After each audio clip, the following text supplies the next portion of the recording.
യോഹന്നാൻ എഴുതിയ സുവിശേഷം അധ്യായം 7. അതിന്റെ ശേഷം യേശു ഗലീലയിൽ സഞ്ചരിച്ചു. യഹൂദന്മാർ അവനെ കൊല്ലുവാൻ അന്വേഷിച്ചതുകൊണ്ട് യഹൂദിയിൽ സഞ്ചരിപ്പാൻ അവന് മനസ്സില്ലായിരുന്നു. എന്നാൽ യഹൂദന്മാരുടെ കൂടാരപ്പെരുന്നാൾ അടുത്തിരുന്നു. അവന്റെ സഹോദരന്മാർ അവനോട്, നീ ചെയ്യുന്ന പ്രവൃത്തികളെ നിന്റെ ശിഷ്യന്മാരും കാണേണ്ടതിന് ഇവിടം വിട്ട് യഹൂദിയിലേക്ക് പോക. പ്രസിദ്ധനാകുവാൻ ആഗ്രഹിക്കുന്നവൻ ആരും രഹസ്യത്തിൽ ഒന്നും ചെയ്യുന്നില്ലല്ലോ. നീ ഇത് ചെയ്യുന്നുവെങ്കിൽ ലോകത്തിന് നിന്നെ തന്നെ വെളിപ്പെടുത്തുക എന്ന് പറഞ്ഞു. അവന്റെ സഹോദരന്മാരും അവനിൽ വിശ്വസിച്ചില്ല. യേശു അവരോട്, എൻ്റെ സമയം ഇതുവരെ വന്നിട്ടില്ല, നിങ്ങൾക്കോ എല്ലായ്പ്പോഴും സമയം തന്നെ. നിങ്ങളെ പകപ്പാൻ ലോകത്തിന് കഴിയുന്നതല്ല. എന്നാൽ അതിൻ്റെ പ്രവൃത്തികൾ ദോഷമുള്ളവ എന്ന് ഞാൻ അതിനെക്കുറിച്ച് സാക്ഷ്യം പറയുന്നതുകൊണ്ട് അത് എന്നെ പകയ്ക്കുന്നു. നിങ്ങൾ പെരുന്നാളിന് പോകുവിൻ. എൻ്റെ സമയം ഇതുവരെ വന്നിട്ടില്ലായകൊണ്ട് ഞാൻ ഈ പെരുന്നാളിന് ഇപ്പോൾ പോകുന്നില്ല. ഇങ്ങനെ അവരോട് പറഞ്ഞിട്ട് ഗലീലയിൽ തന്നെ പാർത്തു. അവൻ്റെ സഹോദരന്മാർ പെരുന്നാളിന് പോയ ശേഷം അവനും പരസ്യമായിട്ടല്ല, രഹസ്യത്തിൽ എന്ന പോലെ പോയി. എന്നാൽ യഹൂദന്മാർ പെരുന്നാളിൽ അവൻ എവിടെ എന്ന് ചോദിച്ച് അവനെ അന്വേഷിച്ചു. പുരുഷാരത്തിൽ അവനെക്കുറിച്ച് വളരെ കുശുകുശുപ്പുണ്ടായി. അവൻ നല്ലവനെന്ന് ചിലരും, അല്ല, അവൻ പുരുഷാരത്തെ വഞ്ചിക്കുന്നു എന്ന് മറ്റു ചിലരും പറഞ്ഞു.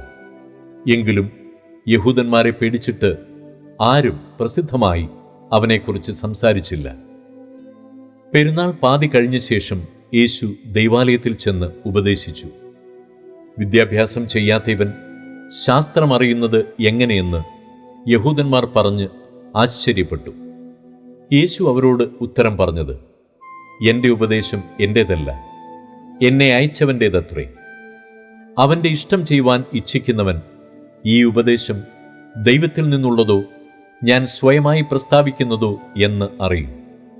സ്വയമായി പ്രസ്താവിക്കുന്നവൻ സ്വന്തം മഹത്വം അന്വേഷിക്കുന്നു.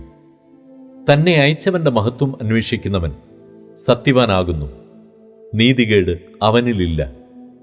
മോശെ നിങ്ങൾക്ക് ന്യായപ്രമാണം തന്നിട്ടില്ലയോ? എങ്കിലും നിങ്ങളിൽ ആരും ന്യായപ്രമാണം ആചരിക്കുന്നില്ല. നിങ്ങൾ എന്നെ കൊല്ലുവാൻ അന്വേഷിക്കുന്നത് എന്ത്? അതിന് പുരുഷാരം, നിനക്ക് ഒരു ഭൂതമുണ്ട്, ആർ നിന്നെ കൊല്ലുവാൻ അന്വേഷിക്കുന്നു എന്ന് ഉത്തരം പറഞ്ഞു. യേശു അവരോട് ഉത്തരം പറഞ്ഞത്, ഞാൻ ഒരു പ്രവൃത്തി ചെയ്തു, അതെങ്കിൽ നിങ്ങളെല്ലാവരും ആശ്ചര്യപ്പെടുന്നു.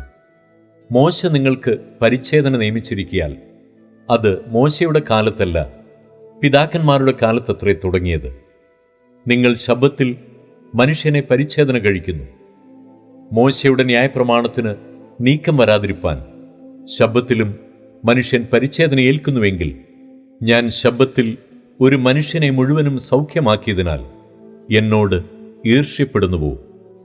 കാഴ്ചപ്രകാരം വിധിക്കരുത്, നീതിയുള്ള വിധി വിധിപ്പിൻ. യെരൂശലേമ്യരിൽ ചിലർ, അവർ കൊല്ലുവാൻ അന്വേഷിക്കുന്നവൻ ഇവനല്ലയോ? അവൻ ധൈര്യത്തോടെ സംസാരിക്കുന്നുവല്ലോ, അവർ അവനോട് ഒന്നും പറയുന്നില്ല. ഇവൻ ക്രിസ്തുവാകുന്നു എന്ന് പ്രമാണികൾ യഥാർത്ഥമായി ഗ്രഹിച്ചുവോ? എങ്കിലും ഇവൻ എവിടെ നിന്ന് എന്ന് നാം അറിയുന്നു. ക്രിസ്തു വരുമ്പോഴോ അവൻ എവിടെ നിന്ന് എന്ന് ആരും അറിയുകയില്ല എന്ന് പറഞ്ഞു. ആകയാൽ യേശു ദൈവാലയത്തിൽ ഉപദേശിക്കുമ്പോൾ, നിങ്ങൾ എന്നെ അറിയുന്നു, ഞാൻ എവിടെ നിന്നെന്നും അറിയുന്നു. ഞാൻ സ്വയമായിട്ട് വന്നവനല്ല, എന്നെ അയച്ചവൻ സത്യവാനാകുന്നു, അവനെ നിങ്ങൾ അറിയുന്നില്ല. ഞാൻ അവൻ്റെ അടുക്കൽ നിന്ന് വന്നതുകൊണ്ടും അവൻ എന്നെ അയച്ചതുകൊണ്ടും ഞാൻ അവനെ അറിയുന്നു എന്ന് വിളിച്ചു പറഞ്ഞു. ആകയാൽ അവർ അവനെ പിടിപ്പാൻ അന്വേഷിച്ചുവെങ്കിലും അവൻ്റെ നാഴിക വന്നിട്ടില്ലായ്കയാൽ ആരും അവൻ്റെ മേൽ കൈവച്ചില്ല. പുരുഷാരത്തിൽ പലരും, ക്രിസ്തു വരുമ്പോൾ ഇവൻ ചെയ്തതിൽ അധികം അടയാളം ചെയ്യുമോ എന്ന് പറഞ്ഞ് അവനിൽ വിശ്വസിച്ചു. പുരുഷാരം അവനെക്കുറിച്ച് ഇങ്ങനെ കുശുകുശുക്കുന്നുവെന്ന് പരീശന്മാർ കേട്ടാറേ അവനെ പിടിക്കേണ്ടതിന് മഹാപുരോഹിതന്മാരും പരീശന്മാരും സേവകരെ അയച്ചു. യേശുവോ, ഞാൻ ഇനി കുറെ നേരം നിങ്ങളോട് കൂടെ ഇരിക്കുന്നു, പിന്നെ എന്നെ അയച്ചവൻ്റെ അടുക്കൽ പോകുന്നു. നിങ്ങൾ എന്നെ അന്വേഷിക്കും, കണ്ടെത്തുകയില്ലതാനും. ഞാൻ ഇരിക്കുന്നിടത്ത് നിങ്ങൾക്ക് വരുവാൻ കഴിയുകയുമില്ല എന്നു പറഞ്ഞു. അത് കേട്ടിട്ട് യഹൂദന്മാർ, നാം കണ്ടെത്താതെ വണ്ണം ഇവൻ എവിടേക്ക് പോകുവാൻ ഭാവിക്കുന്നു? യവനന്മാരുടെ ഇടയിൽ ചിതറിപ്പാർക്കുന്നവരുടെ അടുക്കൽ പോയി യവനരെ ഉപദേശിപ്പാൻ ഭാവമോ?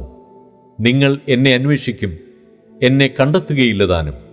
ഞാൻ ഇരിക്കുന്നിടത്ത് നിങ്ങൾക്ക് വരുവാൻ കഴിയുകയുമില്ല എന്ന് ഈ പറഞ്ഞ വാക്ക് എന്ത് എന്ന് തമ്മിൽ പറഞ്ഞു. ഉത്സവത്തിൻ്റെ മഹാദിനമായ ഒടുക്കത്തെ നാളിൽ യേശു നിന്നുകൊണ്ട്, ദാഹിക്കുന്നവൻ എല്ലാം എൻ്റെ അടുക്കൽ വന്ന് കുടിക്കട്ടെ. എന്നിൽ വിശ്വസിക്കുന്നവൻ്റെ ഉള്ളിൽ നിന്ന് തിരുവെഴുത്തു പറയുന്നത് പോലെ ജീവജലത്തിൻ്റെ നദികൾ ഒഴുകും എന്ന് വിളിച്ചു പറഞ്ഞു. അവനിത് തന്നിൽ വിശ്വസിക്കുന്നവർക്ക് ലഭിപ്പാനുള്ള ആത്മാവിനെക്കുറിച്ചാകുന്നു പറഞ്ഞത്. യേശു അന്ന് തേജസ്കരിക്കപ്പെട്ടിട്ടില്ലായകയാൽ ആത്മാവ് വന്നിട്ടില്ലായിരുന്നു. പുരുഷാരത്തിൽ പലരും ആ വാക്ക് കേട്ടിട്ട്, ഇവൻ സാക്ഷാൽ ആ പ്രവാചകനാകുന്നു എന്ന് പറഞ്ഞു. വേറെ ചിലർ, ഇവൻ ക്രിസ്തു തന്നെ എന്നും, മറ്റു ചിലർ, ഗലീലയിൽ നിന്നോ ക്രിസ്തു വരുന്നത്? ദാവീദിന്റെ സന്തതിയിൽ നിന്നും ദാവീദ് പാർത്ത ഗ്രാമമായ ബേത്ലഹേമിൽ നിന്നും ക്രിസ്തു വരുന്നുവെന്ന് തിരുവെഴുത്തു പറയുന്നില്ലയോ എന്നും പറഞ്ഞു. അങ്ങനെ പുരുഷാരത്തിൽ അവനെ ചൊല്ലി ഭിന്നതയുണ്ടായി. അവരിൽ ചിലർ അവനെ പിടിപ്പാൻ ഭാവിച്ചുവെങ്കിലും ആരും അവന്റെ മേൽ കൈവച്ചില്ല. ചേവകർ മഹാപുരോഹിതന്മാരുടെയും പരീശന്മാരുടെയും അടുക്കൽ മടങ്ങി വന്നപ്പോൾ അവർ അവരോട്, നിങ്ങൾ അവനെ കൊണ്ടുവരാഞ്ഞത് എന്ത് എന്ന് ചോദിച്ചതിന്, ഈ മനുഷ്യൻ സംസാരിക്കുന്നത് പോലെ ആരും ഒരു നാളും സംസാരിച്ചിട്ടില്ല എന്ന് ചേവകർ ഉത്തരം പറഞ്ഞു. പരീശന്മാർ അവരോട്, നിങ്ങളും തെറ്റിപ്പോയോ? പ്രമാണികളിലാകട്ടെ പരീശന്മാരിലാകട്ടെ ആരെങ്കിലും അവനിൽ വിശ്വസിച്ചിട്ടുണ്ടോ? ന്യായപ്രമാണം അറിയാത്ത പുരുഷാരമോ ശപിക്കപ്പെട്ടവരാകുന്നു എന്ന് ഉത്തരം പറഞ്ഞു. അവരിൽ ഒരുത്തനായി മുമ്പേ അവന്റെ അടുക്കൽ വന്നിരുന്ന നിക്കോദേമോസ് അവരോട്, ഒരു മനുഷ്യന്റെ വാമൊഴി ആദ്യം കേട്ട് അവൻ ചെയ്യുന്നത് ഇന്നത് എന്നറിഞ്ഞിട്ടല്ലാതെ നമ്മുടെ ന്യായപ്രമാണം അവനെ വിധിക്കുന്നുവോ എന്ന് പറഞ്ഞു. അവർ അവനോട്, നീയും ഗലീലക്കാരനോ? പരിശോധിച്ചു നോക്കുക, ഗലീലയിൽ നിന്ന് പ്രവാചകൻ എഴുന്നേൽക്കുന്നില്ലല്ലോ എന്ന് ഉത്തരം പറഞ്ഞു. അങ്ങനെ ഓരോരുത്തൻ താൻ തൻ്റെ വീട്ടിൽ പോയി.